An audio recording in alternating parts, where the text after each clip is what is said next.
Assalamualaikum warahmatullahi wabarakatuh. Kami dari kelompok 4 yang beranggotakan yang pertama ada Anan Faisal, selanjutnya yang kedua ada Dwiki Febriansyah, yang ketiga ada Renjita Dwi Cahyani, dan yang keempat Tria Amelia. Nah, materi yang akan kami jelaskan di sini yaitu mengenai infrastruktur dan suprastruktur politik. Sebelum membahas suprastruktur dan infrastruktur politik, kita akan membahas sistem politik demokratis terlebih dahulu. Arti sistem sendiri ialah suatu kesatuan yang mengandung unsur-unsur atau elemen-elemen bagian yang terikat dalam satu kesatuan yang saling bergantung. Politik sendiri artinya proses kebijakan pemerintah, keputusan dan tindakan. Demokrasi di sini membahas bentuk pemerintahan yang mana semuanya memiliki hak. Lalu bagaimana makna sistem politik demokratis? Banyak sekali macam-macam sistem politik yang ada di dunia ini. Namun yang sering digunakan ialah sistem politik demokrasi. Sistem politik demokratis adalah sistem politik yang memberikan perlakuan sama kepada semua anggota kelompok.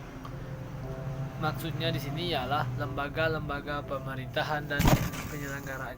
Mekanisme dalam sistem politik melihat suprastruktur dan infrastruktur politik itu sendiri. Termasuk dalam suprastruktur politik, yakni semua lembaga-lembaga yang ada dalam konstitusi negara. Suprastruktur politik ini suasana kehidupan di pemerintahan, sedangkan infrastruktur politik adalah lembaga masyarakat atau warga negara. Keduanya memiliki peran penting dalam penyelenggaraan sistem pemerintahan. Ini jika suprastruktur pajak pada hal perumusan kebijakan pemerintahan dan perumusan undang-undang. Sedangkan infrastruktur politik penyelenggaraan pemerintahan secara langsung. Singkatnya, suprastruktur politik ini adalah mengelola atau membagi aspirasi masyarakat menjadi keputusan, dan infrastruktur politik adalah memberi atau memasuk aspirasi kepada suprastruktur. Politik adalah semua lembaga-lembaga negara yang di dalamnya konstitusi negara, termasuk fungsi legislatif yang membuat undang-undang, terus eksekutif sebagai pelaksana undang-undang, dan yudikatif sebagai pengawas jalannya undang-undang. Dalam penyusunan keputusan-keputusan kebijaksanaan diperlukan adanya kekuatan yang seimbang dan terjalinnya kerjasama yang baik antara suprastruktur dan infrastruktur politik, sehingga memudahkan terwujudnya cita-cita dan tujuan-tujuan masyarakat atau negara. Dalam hal ini, yang dimaksud suprastruktur politik adalah lembaga-lembaga negara. Lembaga-lembaga tersebut di Indonesia diatur dalam UUD 1945, yakni MPR, DPR, DPD, Presiden dan Wakil Presiden, Mahkamah Agung, Mahkamah Konstitusi, dan Komisi Yudisial. Lembaga-lembaga inilah yang akan membuat keputusan-keputusan yang berkaitan dengan kepentingan umum. Selanjutnya, yang terakhir, badan yang ada di masyarakat atau infrastruktur politik.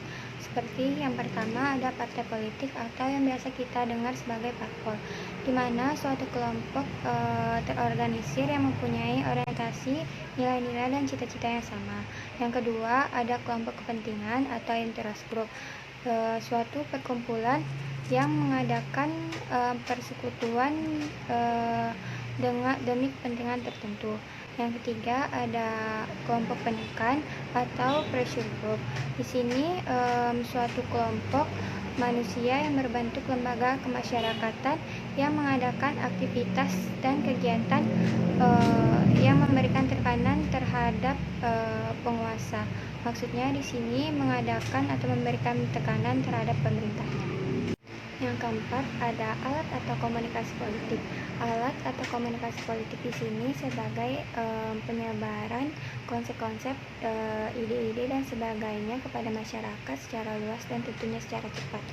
Yang terakhir ada tokoh politik atau political figure, pendapat dan pikirannya banyak diketahui dan diikuti oleh orang banyak. Melalui badan-badan inilah masyarakat menyampaikan aspirasinya dan diharapkan keputusan yang dibuat pemerintah sesuai kehendak, aspirasi, dan tujuan masyarakat tersebut.